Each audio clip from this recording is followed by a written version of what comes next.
omuntu waffe ne muddamu kuzina. Kalangwa yabakola ki mulyoke muzine? Tewali atagenda kufa. Tewali atagenda kufa. Buli lwobeera ku nsi kuno ne weeyisanga ekitagassa boolekawo be bajjula ennaku. Olunaku olw'eggulo twalabye Paaliyamenti ng'erumbiddwa abasajja bamukwata mmundu era emirimu gyasanyaladde okumala akaseera nga ofiisi eya sipiika ne klaaka we eri mukwazibwa. Ebyazuuliddwa byabadde bingi, wabula mu mbeera eno nga sinaba kubeera nga nkutuusa eyo, waliwo ampuliriza amawulire agamaze okubeera nga gafuluma amalala amapya. Gano nno nga gava wa Nobert Mao, minisita wa ssemateeka n'essiga eddamuzi. Ono butereevu nga Jacob Oboth amaze okwendoosingi bawuliriza ggwe, ono amulumbiddewo. Era ono ogenda muwulirirako mu bigambo bye ng'alumba Jacob Oboth eyalondeddwa Jeno Muhoozi Kainerugaba ne Jeno Yoweri Kaguta Museveni. Kati wuliriza, emmotoka Rolls Royce, emmotoka Lexus, emmotoka Benz, emmotoka Range Rover, ogenda kuwulira ebya sipiika Nnaalongo Annette Amongo. Ampuliriza bino babigasseemu Hamisi Kiggundu. Njagala ompulirize bulungi, wabula olwaliro betugenda okuwulirako bingi nga mulimu n'okusiba Nnaalongo Annette Amongo. Bino byabuliddewa, kansooke nkutwaleko ewa Mao owulire katono nkomewo tusimbule.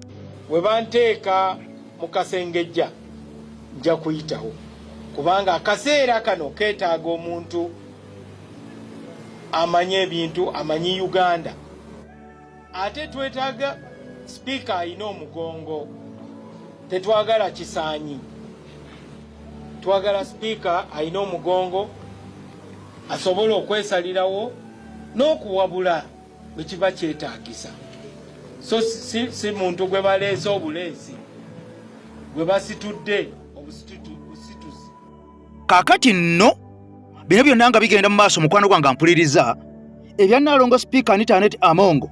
Waliwo ebyama ebizuuliddwa ebirala ng'omaze okuwulira omusajja Nobert Mao ng'akyakalambidde, era ono agamba ayagala bamukwate ne Oboth minisita ono bagende mu kakuŋŋunta, bagende babasunsule, babateeke ku minzaani, anaasinga n'ayitawo yesimbawo kuba sipiika. Kati wuliriza, Hajjati Nakalembe ye musomi w'edduwogo otambula naye, embeera ng'ekaluubiridde. Hajjati Nakalembe era ennamba ogiraba ngiteekawo buli lunaku olukya ku ssimu kuno, ebeera kweri. Kakati wuliriza ebigambo bibino ampuliriza. Omukyala Nnaalongo Annette Amongo olunaku olw'eggulo baamusazeko mu ofiisi, wabula nga sinaba kubeera nga ntuuka awo. Waliwo amawulire amalala agafulumye gano nga galaga nti bino byonna ebikolebwa ku sipiika Nnaalongo Annette Amongo. Njagala nkutunuzeko ku sayidi endala, njagala tubirabeko mu sayidi endala. Ddala ebintu bino bituufu. Ayina amaka Entinda, ayina amaka e Nakasero, ayina amaka e Bukedeya, ayina amaka Kigo. Ago maka ga mirundi ena. N'ebyasangiddwayo byonna, amamotoka ag'ebbeeyi. Kati ngenda kubuulira nti eno sikuriputi mbu yawandiikiddwa buwandiikibwa. Lwaki yawandiikiddwa? Kankujje mu by'emmotoka owulire. Naye kakati katugende mu maaso n'ebyabadde ampuliriza mu State House nga omukulu agobwa. Jeno Museveni ng'amaze okulaga n'okuwa abakulu ensonga ababadde mu meeting nti ekimukozesa ebyo oba lwaki ayise meeting eyo nti yabadde atidde ng'omusajja omukulu, yabadde atidde kubanga okutya kya butonde, yabadde atidde nti bannansi bw'obalaga ennyo nti weejalabya, bw'obalaga ennyo nti oyina ssente nnyingi, ojja kubaleetera okujeema bajeemere gavumenti. Amagye gennyini gasobola okuteekawo embeera kasagala banga abeejalabye basusse. N'olwekyo nti kyabadde kirisikinga security y'eggwanga. Kakati munnange nga bitandika nga Jeno Museveni agamba omukulu Madamu Annette Amongo nti babishop si baffe bali wano, babishop bali wano, tell them where you get the money from. Njagala obabuulire sente ozijjawa. Mu meeting nga mugamba nti munnange babishop we bali wano bakuwulira, babuulire ojjawa sente. Nga Jeno Museveni atunudde mu maaso ga Madamu Annette Amongo nga nti njagala obuulire bannaddiini bano sente ozijjawa.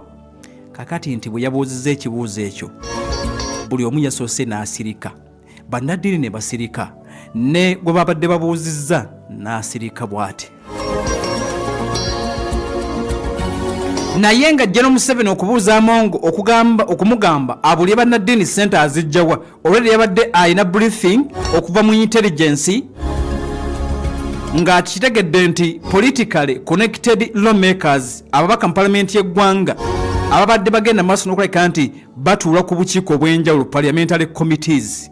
Yes, ekibuuzo akimubuuza naye nga ansa alinga olwedde yabadde agimanyi. Mulimu ku yabadde amanyi mwabaddemu kino. General Museveni yabadde aweya nti ng'ayita mu intelligence nti ababaka batuula ku committees eziwerako ku palamenti y'eggwanga mu palamenti ye-11 ababadde batuula ku committees eziwerako n'abakulu okuva mu ministry ey'ensimbi Ministry of Finance babadde bagenda maaso n'okuleka nti ba-influentinga government budget creating room for large scale diversion of public funds. Abakulu babadde beekobaana kati yemanye ekibadde kibaawo gana enswera ffe yali egatuwadda nga tugamanyi munnange omanye ekibadde kibaawo mu palamenti ya Mongo. Kakati ababaka abatuula ku financial committees ku committees za parliament naddala ezo ezigereka sente mmeka nga tugenda mu budget jukira nti batuula ne bagereka nga nti bano basabye zino bano baagala zino. Kakati bano ababaka kibabadde bakola nga batuukirira nti abakulu mu ministries abali mu ministries ez'enjawulo nti muli mu ministries kimu ministry mpa kyakulaberako nti tuli mu agriculture nti mwagala mmeka twagala obuwumbi 10 nti nga biri mu parliament eno abagriculture ekyokulabirako nga baagala obuwumbi 10 bubeere mu budget y'omwaka oguddako gw'ebyensimbi. Kakati nti bano abatula ku committees mu parliament nga bagamba nti okay mwagala 10 tuteekamu 15 zaffe billions ekobaane bwatu buli badde libeera tuteekamu 5 mwasabye mmeka twasabye obuwumbi 50 tulinako 10 ffe baani ffe ababaka ba lawmakers abatuula ku bukiiko bwe babadde bakola osaaga tugenda kuyisa bajeti yammwe ya buwumbi 10 tufunira wa bye bibadde mu palamenti. General Museveni ebyo ng'abimanyi kyokka n'ekirala ng'oggyeko ekyo yabadde akimanyi. Kate abuuza Amongo nti ojja wa ssente naye nga ansolede ezimu azimanyi. Tuli mu meeting jjukira president era n'amugamba nti ekirala watandika ddi foreign travel ez'ababaka ezimu ababaka essente zebabadde bafuna okugenda ebuli eggwanga nga bazirinnyisa. Amongo okufuna ssente ezigenda ebuli eggwanga olugendo lwe olw'obweru lubadde lwalinnya ng'afuna foreign travel per diem nga zaava ku $9 nga ye afuna 14,500 okuva ku $9 ezagerekebwa ye ng'omukulu afuna 14,500. Kakati nkubuulira nti General Museveni abuuza omukulu jja wa ssente naye nga n'ezimu ku ansa ataazirina. Kakati twabadde ku kibuuzo kiri ojja wa ssente buulira bannaddiini. Amongo Anita n'atandika okuddamu oluvannyuma lw'akasiriikirira akabadde mu State House n'amugamba nti President, I get money from my rich friends. Nyina mikwano gyange emigagga be bampa ku ssente. What? Nyina mikwano gyange emigagga be bampa ku ssente. Nyina abagagga nziga olaba President. Naye nga bakiraddamu nga n'okukankana. Museveni n'amubuuza nti which friends? Mikwano kyejo abakuwa ku ssente. Wulira ansa ya madamu n'amugamba they are many bangi. Your Excellency bangi including Ham n'akyatula. Madam Anita Amongo mu meeting n'akyatula n'agamba nti abamu ku bagagga abampa ssente ye mugagga Hamisi Kigundu Ham. Mayi Museveni n'atulwa nga takikkiriza nga Ham y'omu ku bampa ssente. Bakuwa buyi ng'oli wa mukisa.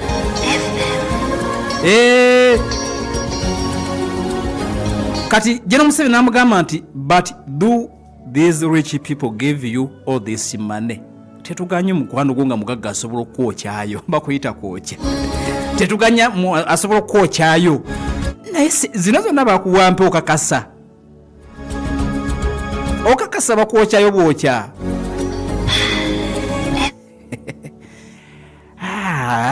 General Museveni n'addamu n'amugamba nti please tell them yabadde amugamba agambe bannaddiini tell them where you get the money from yogerayo gyojja ssente babuulire kati ovanga ku muntu akubuuza ng'olwedde alina ansa kaakati of byabadde bingi nnyo byagenza okuggwa nga General Museveni amuwadde amagezi n'amugamba nti please quietly step away resige them to easy pressure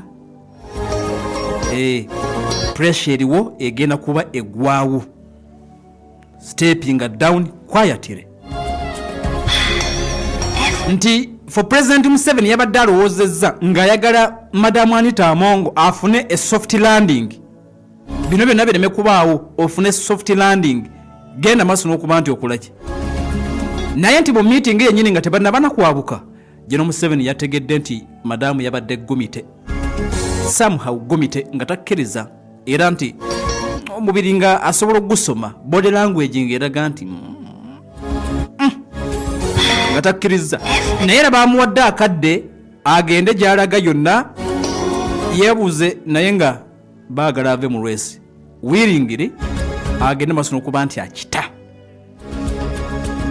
baakanyiza kulinda nga tebalaba mukazi wa ezanaga nti ono gwe twagambye nga si byaliko kaakati era intelligence n'ekitegeera nti yabadde atandise okukola mobilization mu kyama in fact yabadde atuuse ne ku level ng'alagidde ba aids to begin designing campaign posters portraying her as an independent candidate for speakership. General Museveni n'abitegeera n'agamba what ono gwe twayogedde naye ne bategeera nti omukyala yabadde ali wiringi nnyo okusigala nga kati nkubuulira byabaddewo emboozi ekyagenda mu maaso. General Museveni bwe yategedde nti ebyo biri bwe bityo mangu ddala agamba mumpe ya time. Halo Wanyi Muzeeyi mbadde nkusaba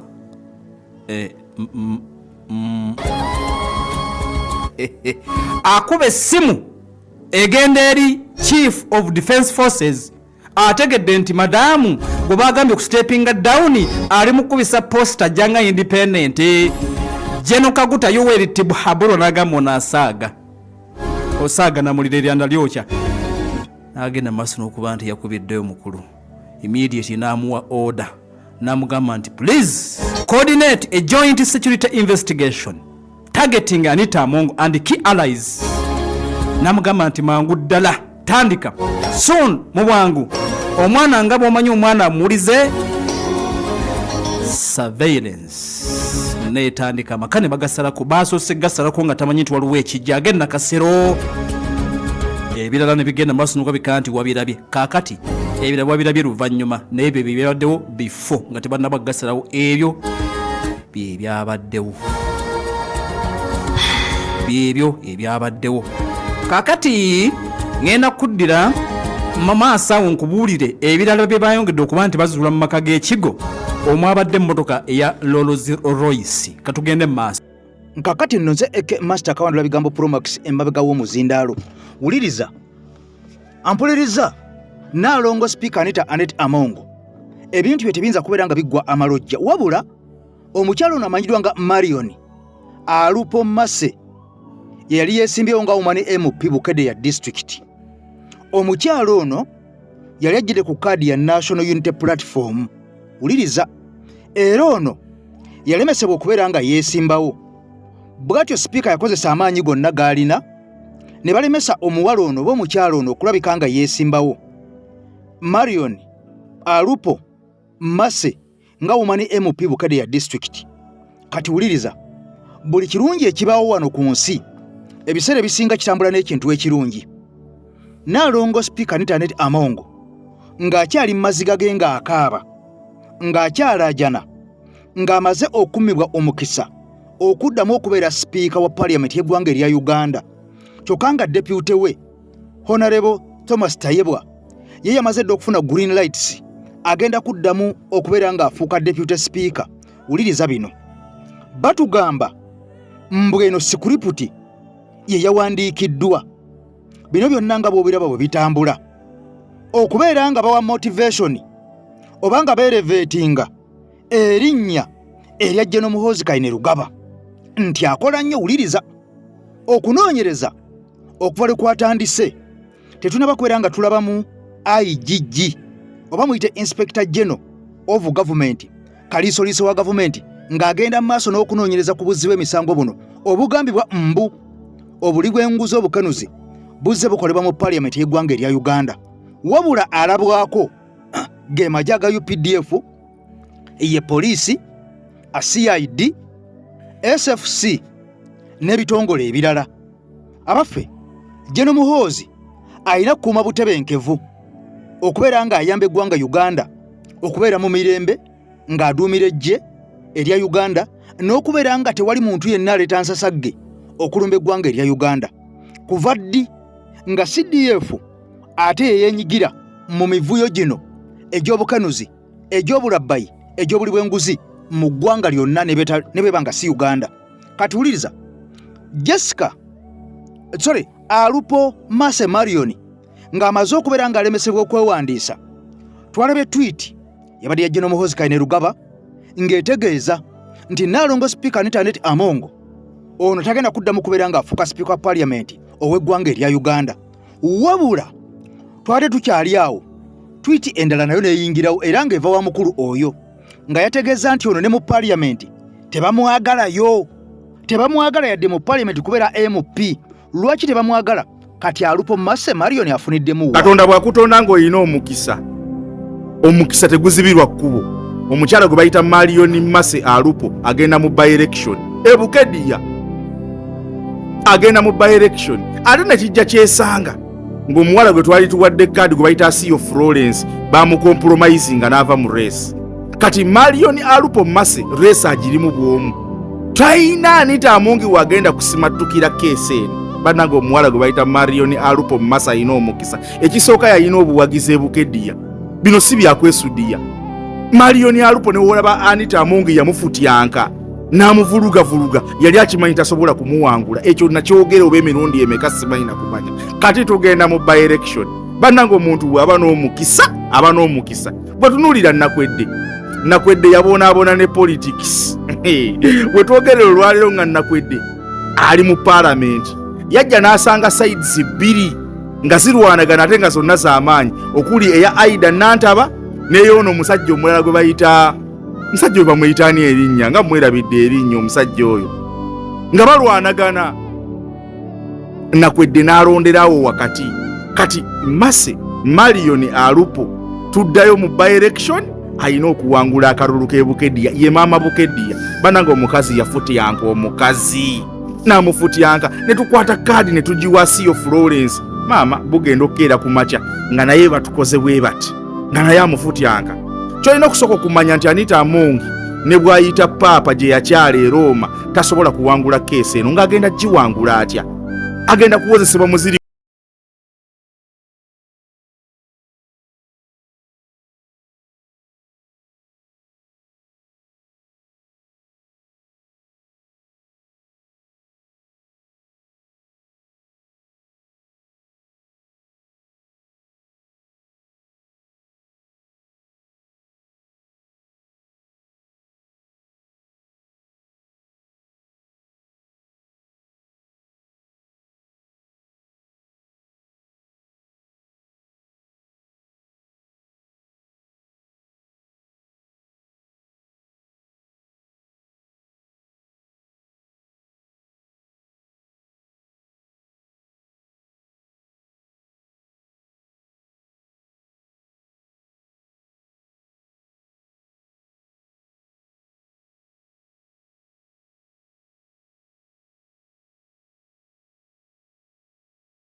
There is no any way Anita Amongo jagenda kusurvivinga this case. Waneno bagenda kumufiirako. By the way, police ndabya aonge yogera nti sawa yonege na tuwe bivudde mu kunoonyereza bibasanze mu nju ya Anita Amongo ebizibiti n'ebisigadde. Kati awo wonna Anita Amongo tasobola kusurvivinga. Sawa yonna tugenda mu by election. Mama kanyabo yabannange nyinza kulaba nti nga Mase Marion Alupa ali mu parliament aga Katonda mu ggulu. Allah nali mugerageranyiza ku president wange nga atudde mu ntebe naye ate ekyo kibeera kinene nnyo ekyo ate kiba kisusse kiba beyond oba mugerageranye kwani kunnakwedde bambi Mase Marion Alupo ayina obuwagizi oyo muwala ayina obuwagizi ebukeddiya omukazi yamufutyanka omukazi n'amukola byonna naye lazimu omuntu w'omukisa asigala wa mukisa by election jetulaga pi. Salamu alaikum Hajati Nakalembe omusomi w'edduwa bw'oba wenyiye embeera embi yankusomere ku dduwa abali ebweru mirimu giganye papula zeesibye kino kyekyoto kwesabira omukisa kobe ng'odiriddawa wali wekusabira n'ofuna emikisa ky'oba olabanga abirira ebinyonyi ebitalina kyakulya naawe atalina mulimu jankusomere ku dduwa ofuna omukisa eno ennyanja kwesira buli kimu ekisira ne kiba kikujjudde nekikasuka mu nnyanja nekikunta nekigenda nze Hajati Nakalembe kambawo ennamba yange yeeno 0752375 temuddeeyo nemwebakira ebizibu mukoye ku nnamba yange eno. Hajati Nakalembe sijja kubeera nga mwogerera nnyo kubanga ebigambo ebisinga abyeyogeredde kati wuliriza nakutegeeza nga tutandika waliwo amawulire genfunye nga galaga bino byonna ebigenda maaso munda mu ggwanga Uganda parliament ya ggwanga lya Uganda speaker Anita Amongo byonna ebiguddewo n'okusinzira ku butitimbe n'obutitimbe obw'ensimbi bwe tulabyeko nga kigambibwa nti ono abadde yabwezza essente ezo zonna eziri mu buwumbi n'obuwumbi ezasangiddwa mu maka ge container ne containers safe ne safes ez'enjawulo ezijjudde omusimbi zonna nga ziri maka ga muntu omu omukyala Nalongo Anita Amongo. Kaakati nno bino byonna waliwo abikubyemu ebituli era ng'ono agamba nti bannayuganda tulina okuzuukuka, tulina okubeera nga twebereramu, tulina okukanula amaaso ne tulaba ensonga naddala mu ggwanga nga bwe zitambula. Omusajja ono agamba ngozeeko ku sayidi endala nti kituufu Nalongo Anita Amongo abadde yeejalabya ekisusse era ekisukkiridde nga kino General Museveni yakyogeddeko n'akitaaminga ng'ekiyinza okuba ekyobulabe eri society n'eri amagye munda mu ggwanga erya Uganda nga balaba omuntu omu ensimbi z'alina tezirina alina era ng'ono asobola okuinfluensinga abantu abalala bonna ababi ne bavuunika gavumenti. Kati wuliriza omusajja agamba bwe kiba nga Nalongo Anita Amongo ddala yalya enguzi nga bwe batugambye ne beetoola amaka ge gonna ag'emirundi ena Entinda, Nakasero, Ekigo ne Bukedeya muno ne batwaliramu n'amaka ga bbaawe Moses Magogo Ssaalongo. Kati ono agamba bino byonna bibaddewo okuva ku lunaku olwokuna nga baaza ne batulaga bye basanzeeyo ne bagenda ne baaza ewalala ne batulaga bye basanzeeyo. Abaffe twebuuza bwe kibanga kino sisi ku riputi omukyalo ono alikwatibwa ddi? Kubanga wano walina okubeerawo akabuuza nga kanene nnyo. Bwe kibanga ddala bino byonna bye bamuvunaana, bye bamulanga, bye bamunoonyererezaako ng'akyali waka bamukwatiddewo, abaffe nga bamaze okubizuula nga bwe biri, ani yalabeko ku mukyalo ono mu butuufu ng'ali ku mpingu? Bino byonna bibuuzo byebuuzibwa bwebuuzibwa. Era ani yamulabyeko kale nga tali ku mpingu naye ng'ali mu kkomera oba ng'ali moroka ya pulizoni? Omuntu yenna ng'anoonyerezebwako nga bwe tulaba omukyalo ono kiteeberezebwa okuba nti asooka n'akwatibwa n'ateekebwa mu kaduukulu oba emabega w'emitayimbwa. Kaakati olwo okunoonyereza nga bwe kugenda mu maaso, oba si ekyo akwatibwa n'atwalibwa either ku poliisi oluvannyuma ne bamutwala mu kkomera, bwe bamutuusa eyo n'aweebwa beyiro n'afuluma ebweru w'ekkomera nga naye amaze kubeera ng'agendayokko. Bw'amala okgendayokko aweebwa beyiro n'avaayo olwo okunoonyereza nga bwe kugenda mu maaso. Kakati ekyebuuzibwa bwe kiba ng'omukyalo ono ddala emisango gino yagizza, abaffe bino byali ebweru nga tali mu kkomera ng'ali mu maka ge, abaffe tasobola kubeera nga ataataaganya okunoonyereza kuno, tasobola kubeera nga ataataaganya obujulizi obwandivuddeyo okumulumika. Byonna byebuuzibwa. Ono agamba bwe banga si sikuriputi twandimulabyeko ng'ali ku mpingu, wabula bwe banga sikuriputi tetuyinza mulabako ku mpingu. Njagala tugende mpola mpola mu mboozi eno era ne mu nsonga eno, tusooke tuwulirize ebigambo by'omusajja ono ku sayidi endala. Ayinza okuba byayogera oba oli awo birimu eggumba. Nkusaba tugende ffenna. Vidiyo eno gimpera ekigalo, ombulire ne mu komenti omusajja ono byayogedde gw'obyogerako ki. Gwe Munnayuganda mpuliriza sooka ove mu ebyo. Amazima gali nti omuntu eyawandiise sikuriputi ya kifirimu kya Mwami Museveni ne mutabani we Anita Among, amagezi ge gakyali ga munguuba nnyo, akyabulamu nnyo okuba n'obwongo obusobola okuwandika sikuriputi bwetyo neera perfect. Akyabuliramu ddala. Tosobola kuwandika sikuriputi nga Anita Among agenda kuzannya ng'omubbi mweyo mu firimu yammwe, naye ng'ate totaddeemu kyakukwata mubbi ono. Ekiba kimaze okufa. Tosobola kugamba nti tugenda kuzannyira ku public naye nga tubalaga bulazi nti Anita Among yabba n'azimba ebizimbe bibino bina mu Kampala ebinene biri mu trillions and trillions of money. Tubalage nti Anita Among yabba n'agula amamotoka ag'ebbeeyi ne mugatimba waggulu ku buno buli kavale nga bumuleta bamunamule bakwate. N'atakomawo ne mulaga nti mugenda kulaga nti Anita Among mubbi, mujeyo amabokisi n'amabokisi gabyemu ayise ssente. Ekyo nga kyemuwandiise kyokka, naye nga mu byonna ebyo tewaliwo olabira Anita Among ku mpingu. Kati njagala okulabula gwe Munnayuganda abadde ayagala okukemebwa okugwa mu trap y'abana abasajja mu kifirimu kyabwe ekyo, sooka ombula ebitutte kati ennaku nnya waba walabyeko Anita Among ng'ali ku mpingu. Gwe bwe olina amagezi go nga gakola bulungi, eriyo omuntu yenna gwe basobola okukwata n'ebintu ebifaanana ng'ebya Anita Among nga yabba bubbi n'aba nga essaawa eno ali free. Kisoboka? Omusango gumu gwokka ogwa money laundering gwokka baba bamukimira ku mpingu ewaka ewuwe. Ebisigadde byonna agenda obyogera olwedde nga yali ku mpingu nga yabamutaddeyo dda, kubanga ogwo omusango gwa nnaggomala mu nsi yonna, si mu Uganda yokka. Money laundering. Teekako obuli bw'enguzi, teekako obubbi, okumusanga ne ssente mu nnyumba ye empitirivu bwe zityo ekimenya amateeka. N'aba nga ali free. Bannayuganda mulowooze nnyo. Sirika weerubuuze nti byonna babikulaze.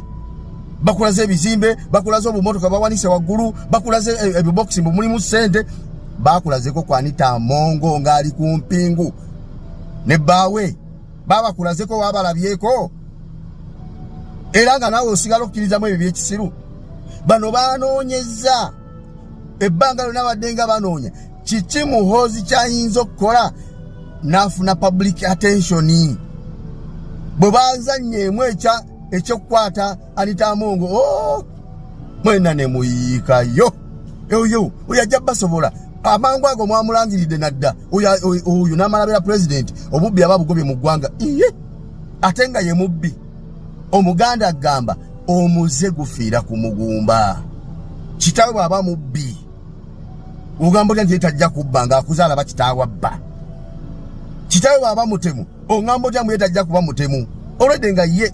Sooka osirikire weebuze Munnayuganda nti muhoozi bw'aba nga akola byonna effujo lyonna lyakola ku Bannayuganda, atemula Bannayuganda nga n'okwewaana yeewaana mu kutemula Bannayuganda, ng'ebyo byonna bikola lwakuba mutabani wa Museveni.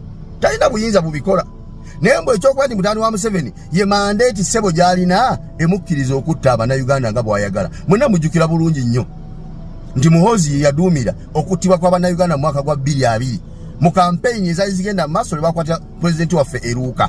Taata we yennyini yayogera naga nabadde Kalamoja ne bankubira essimu nti bakutte Bobi Wine, abantu batandise okwekalakasa, ne nkubira mutabani wange ne mugamba sort out ebyo bisorting out. Ekyaddira kyali sikusorting abantu abasoba mu 13 baafa ng'oyo yaduumidde. Oyo gwe mugamba mukati asobola abalaga emmotoka atimba emmotoka waggulu ne bazikwata ku kamera nga takulaga mubbi nti ali mukomera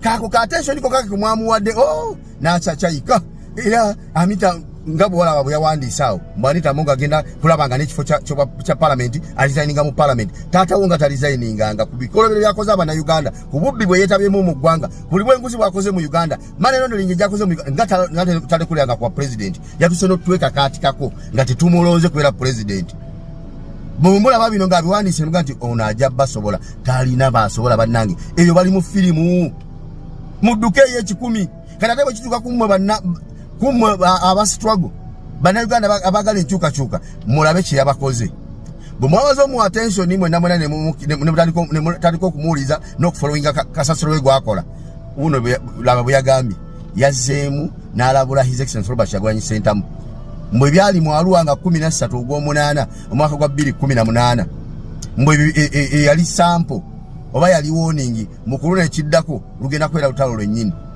bino nenga byonna bikoze eki kuba amaze ofuna public sympathy afune waisizawo message mugiwulirize ekimu ku muhoozi byejjusa mu bulamu bwe lwe lunaku lwe bategeka okutta Bobi Wine mu Arua n'alusimattuka ekyo kyeyejjusa kubanga bw'atunula mu Uganda yonna mu bonna bayitibwa nti ba politician mulimu omuntu omu yekka asobola okulemesa muhoozi okubeera president wa Uganda ye Bobi Wine yekka by all means locally and internationally asobola okuba muhoozi mpaka ku ttaka nga tamukutte nako n'amulemesa okubeera president wa Uganda singa Bannayuganda ffenna tuba tukiganye nga tukulembere mu kukigaana ekyo ye His Excellency Robert Kyagulanyi Ssentamu kati muhoozi alabira ddanga ono yekka kyekizibu kye lwe luggi olumuggaliddeyo okubeera president wa Uganda oyo kiyejjusa mu bulamu bwe singa baamutta olwo ate mbuulira ani alibadde mu Uganda ani yandibaddewo ani alibadde alemesa muhoozi tiyandibaddewo oyo gwe mutuleetera oyo gwe mugamba asobola ki ku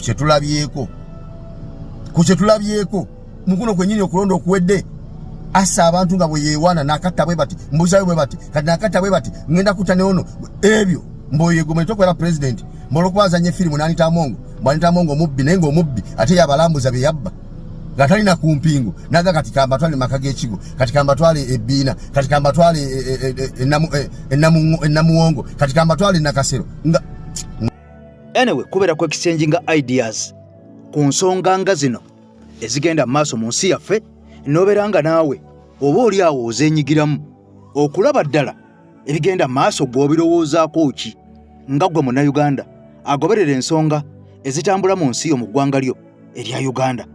Kakati nno akulira oludda oluvuganya mu paaliyamenti oba abadde akulira oludda oluvuganya mu paaliyamenti Honorable Joel Ssenyonyi ku nsonga ze zimu oba ku scandals zino ez'omubaka amanyikiddwa nga Anita Amongo kati nga Honorable takyali sipiika oba sipiika bwamwambuddwa misana tteke ng'ensi eraba. Ono alumiriza nti ebimuvunaanwa kituufu bibaddewo wabula ayongerako n'ategeeza ensi nti ono mirundi ebiri ng'agenda ewa IGG ebiseera ebyo IGG nga si ono Aisha aliko omulamuzi Aisha wabula oli omukadde yaggyibwako yamanyikiddwa nga mukyala Betty Namisango Turamwe. Kati Betty Namisango Turamwe ono yali IGG wabula Honorable Joel Ssenyonyi agamba bingi ebyezze nga bikolebwa mu paaliyamenti nga byekuusa ku bukenuzi ku bulabbayi ku buli bw'enguzi wabula ono ng'agamba nalumba IGG emirundi egisukka mu gumu mirundi ng'ebiri nga mmutegeeza era nga mmusaba n'obuwombeefu atandike okubeera nga afolowinga n'okugoberera ebigenda maaso mu paaliyamenti essente ezibulankanyizibwa enkya n'eggulo. Abaffe ono yagaana bw'abanga yagaana olowooza lwaki yagaana okunoonyeza ku bukenuzi obwali bugenda maaso mu paaliyamenti y'eggwanga erya Uganda wabula ng'ate ono yatulaga IGG ono Namisango Turyamwe nti obuwumbi n'obuwumbi buli mwaka munda mu ggwanga erya Uganda bubbibwa era nga bwe bubbibwa tebuli kavaringibwa kati nga kitegeeza nti kituufu waliwo obubbi obukudde n'ejjembe naye ng'ate anoonyereza bwe bamusongera nti noonyereza wali agaana okugenda obannange kino kitegeeza ki. Kati Joel Ssenyonyi ategeeza nti omukyalo ono Nnalonga Anita Amongo ekyamukwasizza oba ekimutuusiza ku bino byonna si lwakuba nti nno nguzi. Ono alumiriza agamba si kyekyo. Yoweri Ssenyonyi agamba waliwo ensonga endala, era ensonga eyo yandibambu ng'omukyalo ono yayagadde okubeera ng'asonga mu ssowaani ya boosi we. Kyentegeeza yayagadde okubeera ng'apulaaninga, akupyakupya, apalapalanya okubeera ng'ajja Mwami Museveni mu ntebe abeere nga ye yagyewaŋŋamyamu, kubanga ono agamba mikwano gya Nnaalongo Anita Among egy'okumpi egy'oku lusegere gibadde gijja gisamwasamwa n'ebigambo ebyefaananyirizaako bwe giti nga gigamba mbu Nnaalongo ono yali yagadde okufuukako omukulembeze w'eggwanga erya Uganda. Kaakati mbu ng'ate Mwami Museveni ne bw'oba obadde mwana we, ne bw'oba obadde mukwano gwe, ne bw'oba walwana naye, ke kakutanda n'oyogera ku kigambo ntebe oba n'ogisengwako busonzi, eyiyo eba etokota. Kati Honorable Yoweri Ssenyonyi agamba kituufu bino byonna bigenda mu maaso bituufu, naye nga si yebadde ensonga enkulu, kubanga ono agamba bwe kibeera nga buli bwanguzi nga bubbi mu gavumenti ya Mwami Museveni abalina okutandikirwako okukwatibwa n'okunoonyerezebwako si Nnaalongo Anita Among. Abalina okunoonyerezebwako bantu balala nnyo nnyo, kubanga ono agamba nti Uganda gavumenti eno ebaddewo emyaka 40, era okuva gavumenti eno lwe yajja abasajja batandikirawo okunyagulula, batandikirawo okubba, batandikirawo okulya enguzi. Anita Among amaze emyaka 6 mu ofiisi. Kitegeeza nti ne bw'aba alidde nnyo enguzi, bali abasajja b'emyaka 40 tayinza kubeera nga abatuuka yadde mu haafu yadde mu kkoota. Kati ono agamba kiki ekyaleetedde okutandikira ku mukyalo ono? Bwe kiba nga nguzi, lwaki batandikira ku mukyalo ono nga waliyo abalala abaasooka okulya enguzi abatayogerwako? Kubanga ensimbi nnyingi ze tujjukira naffe bwe tuba tukubyemu ku ttooki ezaali zibuziddwawo, wabula ng'abaazibuzaawo tebaavunaanibwa. Mujjukiriza Global Fund, ezo zaabuzibwawo, accountability yabula. Twalabako ne ku nzige ebyo tetumanyi gye byakkira obuwumbi n'obuwumbi nga bugenze. Twalabako ku Pineti azimba eddwaliro e Lubowa, obuwumbi n'obuwumbi, nawana ebbanga eddwaliro ligenda okubeera nga liggweredde, nga ne kati eddwaliro teriggwanga, kyokka ng'obuwumbi bwagenda. Ne tulabako ku ssente ez'abasiriimu ezabbibwa, abaagula ennyonyi ez'emivumba ssente zaabuzibwawo. Waliwo abaagula engatto z'amagye, olina aleeta engatto usayidi emu, waliwo eyali omusaala ogw'abamagye n'agenda nagwo, n'ebirala bingi nnyo nga gye nkomezza ebizze nga bibutaabutaminizibwa oba nga bibulankanyizibwa mu kulya enguzi mu ggwanga Uganda. Lwaki abo bonna si be batandikiddeko? Okutandikira kwa Amongo. Ssenyonyi abyogeddeko bw'ati. Obuzibu bwa Anita Among nti ng'ovuddeko kuba nti mubbi abadde atandise okutunula mu ssowaani ya mukama we, era ng'ayogera mikwano gy'abamuwetoolodde bakimanyi nti ono gye bujja agala kwesimbawo kuba pulezidenti. Kakati ne bagaa katukozese obubbi bwe tumukwate ku nkoona. Otherwise ababbi bangi abaali badde basibibwa nga tebasibibwa. So kati ono bwe buzibu bwabaddeko ngo laba structure za NRM atandizo ziyingira kinga ne babulirako nti gye bujja eyo njagala nange entebe eyo ennene okugiyingira.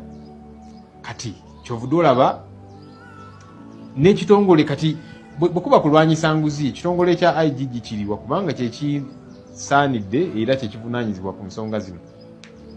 IGG namuwandiikira emirundi 2 namugamba okunoonyereza ku nguzi eri ku paalamenti. Neyeebuzaabuza mu kiseera ekyo Honorable Betty Kamya neyeebuzaabuza. Ne kati ne ku kino mwalabye IGG yavuddeyo n'agamba nti twafunye ebbaluwa tujja kunoonyereza. Si be bali mu kunoonyereza, Chief of Defence Forces yali mu kunoonyereza, CDF bw'obuvunaanyizibwa obubwo n'amagye gaffe kukuuma butebenkevu okulaba nti tewali bazigu bayingira mu ggwanga lyaffe. Ne kaakati be bali mu kunoonyereza ku nguzi. Lwaki? Kubanga First Family balaba nti family ya Mwami Museveni balaba nti kati ono abadde ayagala kujja kwesimbawo kuba pulezidenti, bano bo bakirabanga ekyabwe, era Mwami Museveni bw'avaako oba mutabani oba ki balabanga obusika. Kati kyovudde olaba bayingidde nnyo mu nsonga eno. Otherwise kaakati ne Muhoozi abantu bonna abamwetoolodde babbi abawedde emirimu, abamu babatwalako ne mu kkooti n'omulabanga bwakukuluma n'agamba nti ono mukwano gwange Honorable Mawanda lwaki bamusibye naki bamusibye kubanga yeetaba mu kubba ssente y'omuwoomusolo lwaki toyagala bamusibe kati kikulaga nti si just kulwanyisa buli bwenguzi otherwise gavumenti eno yonna baali badde mu kkomera naye n'ekirala Mwai Muhoozi ekifaananyi kye kyali kyayonoonekera ddala mu bannayuganda yawamba abantu n'abatwala mu zibesimenti n'akuba ono alumbye amaka ga Honorable Kyagulanyi n'akuba mukyala we n'abiteeka ne ku social media ng'abyewanyisa kugamba abantu bonna nga bamutunuulira ng'omuntu omukyamu kati agezaako kwegula ku bannayuganda abalage nti kati yenze awumye omutwe mu kulwanyisa enguzi wafuuka ddi omulungi ssebo Idi Amin Dada bwe yawamba obukulembeze mu 1971 n'atandika bw'atyo nga bw'asiba abali baminisita b'Obote ono abadde abasente b'omusolo n'ono n'abasiba abantu tebakyamuukirira naye kalaze entuufu zaamala ne zivaayo kaakati nabula bannayuganda temukyamuukirira nnyo nti kaakati Mwai Muhoozi bw'ali mu kulwanyisa enguzi kusookera ddala si buvunaanyizibwa bwe kale ye kye yalikoze actually abapoliisi be baali badde basiba ne batwala mu kooti IGG yalina okuba nga atambuza ensonga zino naye kati agezaako kubeegulako abalage nti yalwanyisa nguzi sinzaga nti waliwo ekiseera ekituufu n'ekiseera ekikyamu ekyokulwanyisa enguzi weeberera olina okuba nga erwanyisibwa kati bbanga lino lyonna letuze twogera ku bintu bino abavubuka ne beekalakaasa ne babasiba abamu bakyawera ennemba n'emisango egyo gyonna lwaki tebagirwanyisa mu kaseera ako baali tebakimanyi of course baali bakimanyi naye boolyawo nga tebannatutegeera nti ono eventually ajja kwagala okwesimbawo ku ntebe ennene kaakati we kumukuba ku nsolobotto naye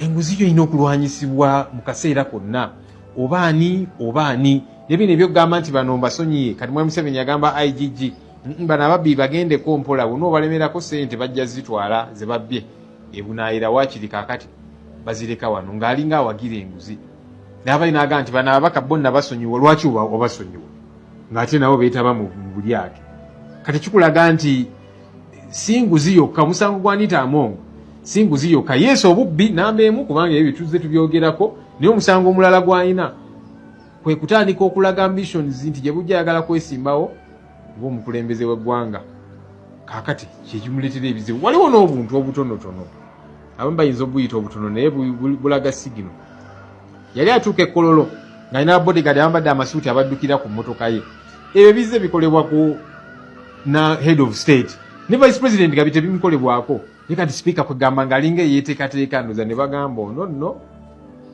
bwe tutamukuba ku nsolobotto tulaba gy'alaga era nga bwe nagambye nti akanaafa tekawulira ng'ombe sipiika ono abadde sipiika abadde yeesoma nnyo bambi ng'agyewulira abaka ne bayimuka okwogera gwe shut up nonsense lumu nayimuka ne mugamba damu sipiika tojja n'okutuyisaamu wano maaso newankubadde gwe mukulembeze waffe ababaka bawe ekitiibwa ogamba otya omubaka nti byayogera nonsense n'ebirala okay kale lopu kale neetonze nga yeetonda ali mu kubalaata yeebuzaabuza naki juzi n'agamba mbweno last supper ne ngamba naye era bye yali ayogera bituukiridde ku ye n'agamba n'ogamba opposition nagimalawo era tekyalina makulu era mu palamenti eno gye tuddamu opposition tugenda gimiramira naki naye gwe basoose okumira yeye abantu bano beerabira munnange bagenda ne balowooza nti bakitalo nnyo ne batamanya nti gavumenti eno ebakozesa olumala obbakamula mu supu yenna